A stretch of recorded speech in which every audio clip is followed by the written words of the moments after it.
This month's releases on my website available from the 30th of April, although this video will go up a day or two before. The main releases are a whole series of fixed track stations. Now I've produced some of these in the past, so these are actually an update plus enlargement of ones that I've done, and you'll see over here, for example, that I specifically wanted them to go with my GWR wooden platforms, and on this particular example I've used my track ruler 3 times there just to get the position right, just to show you what the way in which I'm using them. And they use a particular type of track, now I forget the name, it's in the config, but also, and more importantly for me, they use John Whelan's Victorian passenger set, which is the standard passenger set I'm using on my St Twinels layout, my St Twinels route, and I've made them in a number of configurations. So these are all the single track ones, and they're available in let me see, 150 foot, 250 foot and 330 foot, just to give a more or less sort of metric equivalent, though I don't like using metric, I'm still old school, so I still use feet and inches and all the rest of it. So as you can see here, it's the standard straight 150 foot, so it's very suitable for the short GWR wooden platforms, or any short platform station, or just put it in the middle of a longer platform station. And so 150 foot long, and there's a set of them along this way, and then apart from a straight, I then wanted to do some curves because some of my stations on my St Twinels route, I intend to have them, these little passing halts, to be on a curve. So that's, as you can see from the name that's being highlighted as I hover the cursor over, 150 foot 5 degree out. Now out means that the passengers are on the outer side of the curve, so this is the convex side of the curve, and in here is the concave side of the curve, and you can always remember that. I mean, I remember it from school, because cave is like the inner part, and well, then the vex is the other one. So I've got, so these are in pairs. You just use them individually, but I paired them up as 150 foot 5 degree out, 150 feet 5 degree in, because the passengers are on the inside, the concave side of the curve, just so as to give just a bit more variety. And so those are the 5 degree 2 variants there. Then we've got a 10 degree, a 15 degree, and no surprise, a 20 degree, and these are all available in the different lengths of 150 feet, 250 feet and 330 feet. And so that gives me a lot of flexibility for halts and other typical single platform stations that are going to be on my layout, and of course available for anybody to use, released on my website. And you can change the track, of course, and you can change the passenger set just by editing the config, and I give complete permission for you to do that. I am happy enough for you to do that, so it doesn't come within my reskin policy or anything like that.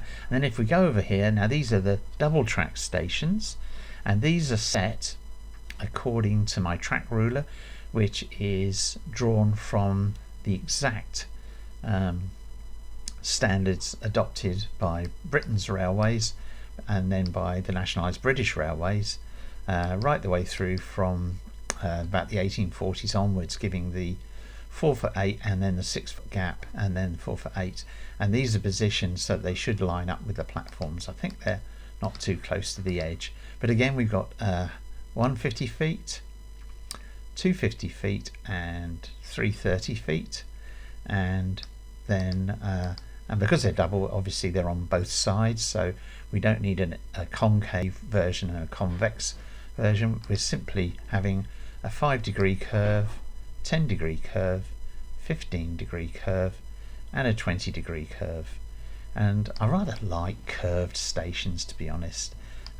Something like York I think they look really good, and especially in the lengths, the longer ones, they look, I think, really nice.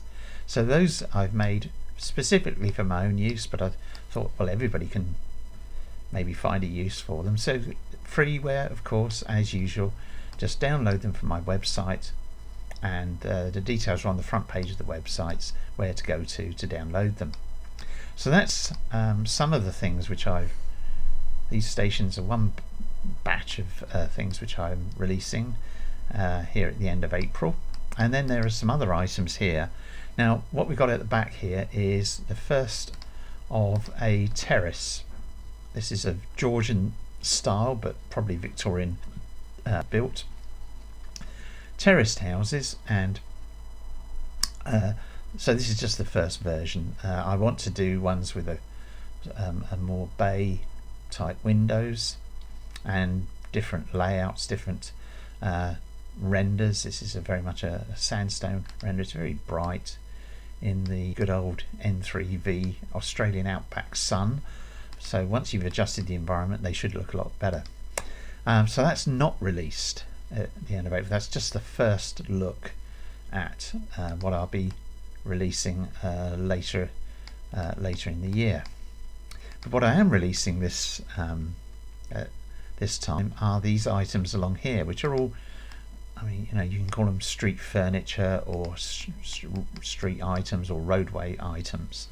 And again, I've tried to restrict them to my key area, which is key period, which is up to about the mid 1930s. So from 1900 to about the mid 1930s.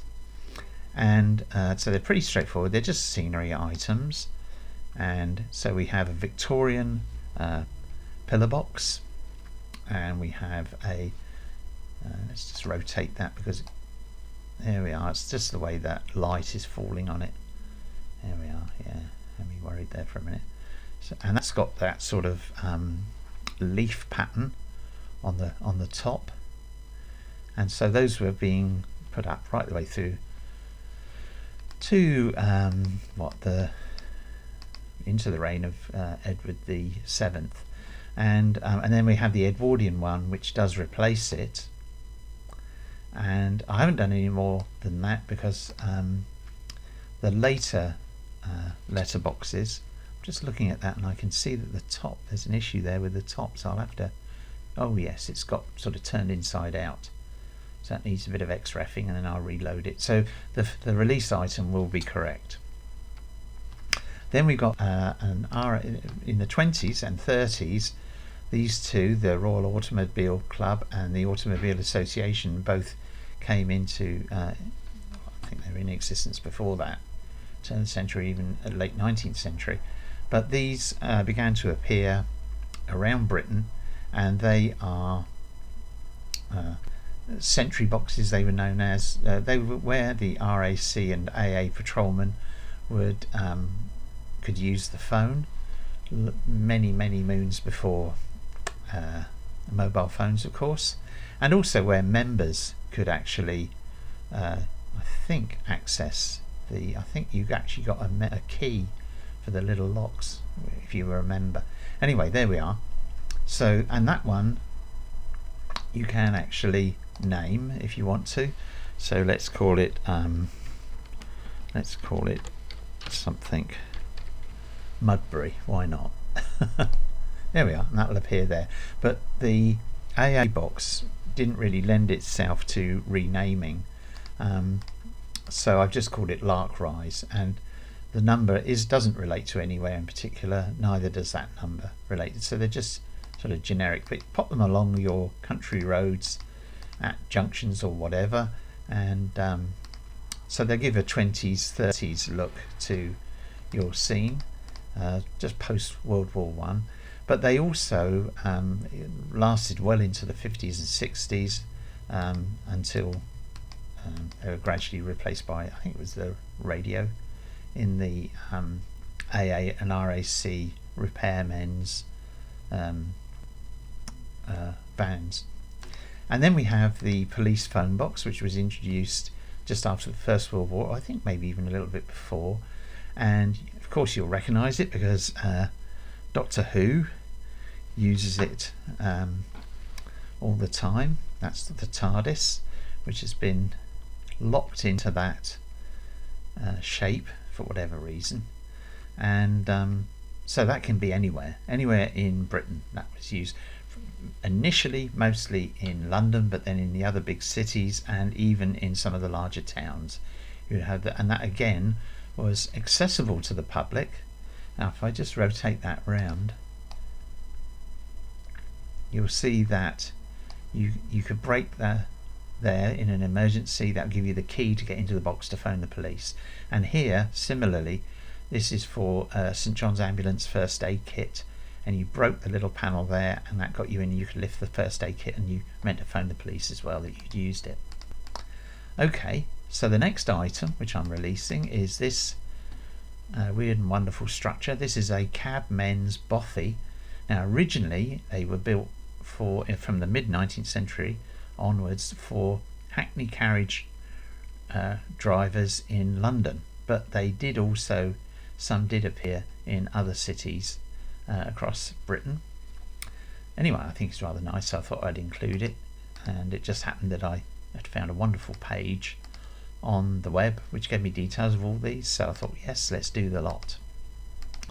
So that's a cabmen's bothy. So if you can find somewhere a model of a hackney carriage, then that would be quite appropriate to have that next to it. Okay, and then we have a range of telephones, and as I say, these all look rather bright because I haven't really toned down the brilliant Australian outback sun with which we're blessed by N3V, and these are all GPO designs, or by individual designers for the GPO, and this is the original GPO phone box, the K1, and you can see here it's fairly basic but it's quite ornate, and it's even got that on the glass there, that engraved on the glass, or open always. I thought that was quite sweet. And then that's the K1, and then a year or two later we had the appearance of the K2, the very first of the what would become quite familiar telephone box, and then there was this coloured version, GPO. This was one of the ones that was the K2 was let me see, I just look on my piece of paper here.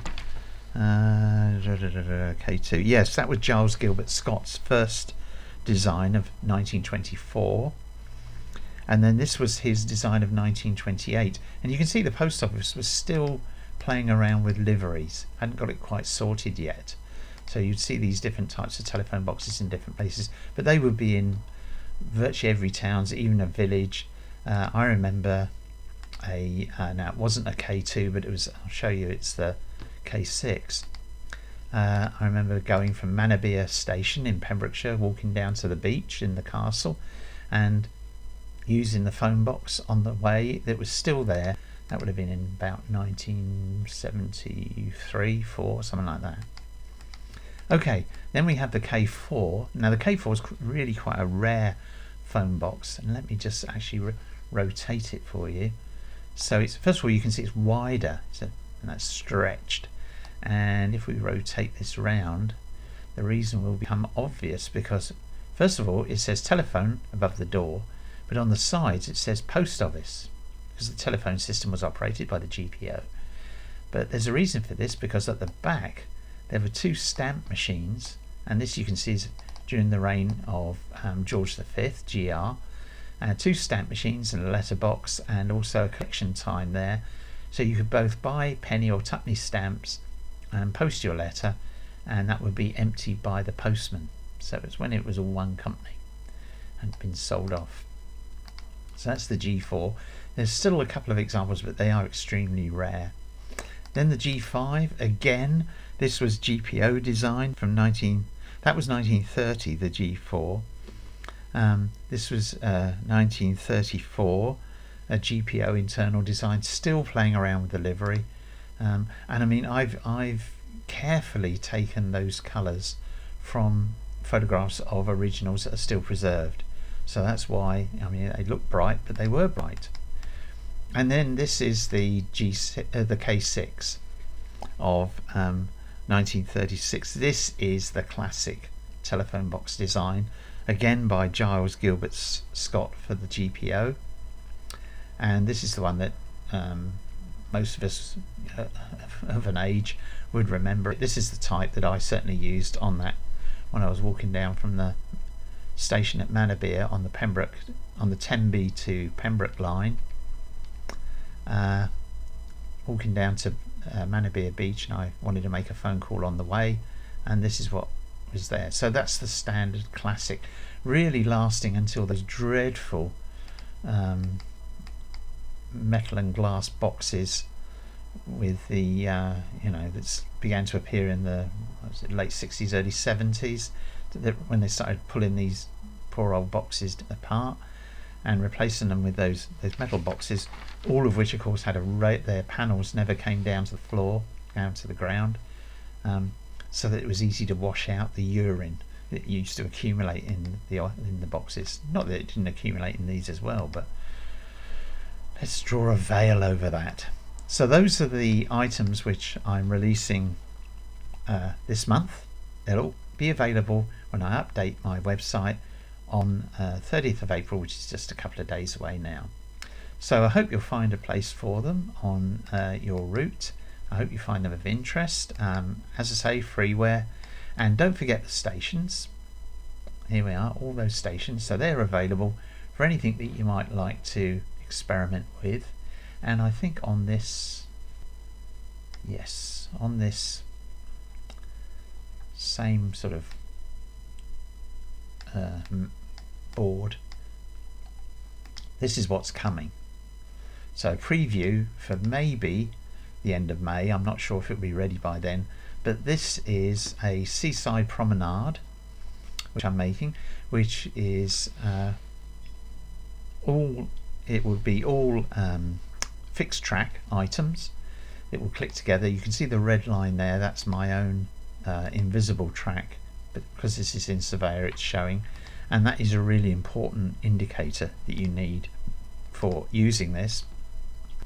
And I've developed this because as fixed track because I'm attempting to overcome the absolutely dreadful coarse height adjustment that you've got in Surveyor to get a proper level straight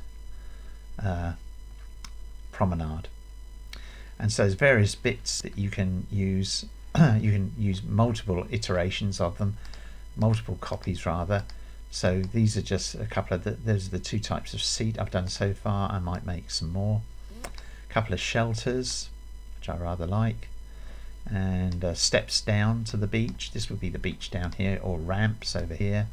A couple of end pieces there, that's the left hand end. A piece with a telescope, that's actually based upon, I couldn't really find an early example of the seaside telescope that I could use to model. It was only those sort of cylindrical ones that were really introduced in the late 30s, but more likely in the 50s. So this one is based upon a genuine, I think it's about 1880 coin telescope. It's actually the type that is on the Eiffel Tower, because they're preserved and it's sort of brassy sort of colour. And so that's one item that you can put along, and it's a section of the promenade, and then there's a lamp, single lamp or a triple lamp, and I'm sort of toying around with other ideas of elements to include so that you can then make up your own type of promenade. And you can see here, this gives you an idea. This is the key, this is the, and I'll be explaining that in a special video at the end of May, if I release it then, or before I release it I'll produce a special video to explain how to use it, because it's got to overcome, and you can see I'm not right yet, it's got to overcome this dreadful contours, I suppose is the only way to describe them, in order to produce something that looks remotely like a promenade. And it's the same problem that we have with cuttings, railway cuttings in trains. So anyway, that's to come. But for this month, stations and post boxes and phone boxes and the little bothy, and behind them a terrace, which later in the year I'll say. I want to work on quite a few different variants of that. I've also got, this is a spline, and I've got buildable items, similar buildable items to use along with it, but that's all to come. So anyway, there we are. That's for this month. I think that's a pretty good release. I hope you enjoy seeing this video, and I hope you download. Just go to my website, details at the end of this video, and well, enjoy trains. And remember, the best period is from 1900 to about 1935, and steam of course. So that's it for this month.